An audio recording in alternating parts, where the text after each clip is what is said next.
Thưa quý vị và các bạn, Sở Khoa học và Công nghệ tỉnh Đồng Tháp vừa tổ chức lớp tập huấn đào tạo nâng cao năng lực cho đội ngũ nhân lực khởi nghiệp đổi mới sáng tạo năm 2026.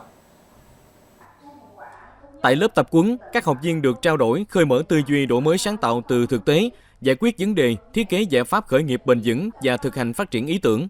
Bên cạnh đó, các phương pháp nâng giá trị phụ phẩm nông nghiệp, bao bì xanh cho đặc sản địa phương, kể chuyện thương hiệu bằng nền tảng số, ứng dụng AI hỗ trợ bán hàng, du lịch trải nghiệm, truy xuất nguồn gốc, tạo niềm tin người tiêu dùng là những vấn đề được gợi mở sinh động tại lớp tập huấn. Hoạt động giúp học viên nâng cao kiến thức, kỹ năng và tư duy đổi mới sáng tạo, trang bị các phương pháp xây dựng và phát triển ý tưởng khởi nghiệp theo hướng sáng tạo, bền vững, gắn với kinh tế xanh, kinh tế tuần hoàn, chuyển đổi số và ứng dụng AI, tạo môi trường kết nối, trao đổi kinh nghiệm giữa các chuyên gia, cố vấn, doanh nghiệp và các chủ thể khởi nghiệp, góp phần thúc đẩy phát triển hệ sinh thái khởi nghiệp, đổi mới sáng tạo của tỉnh.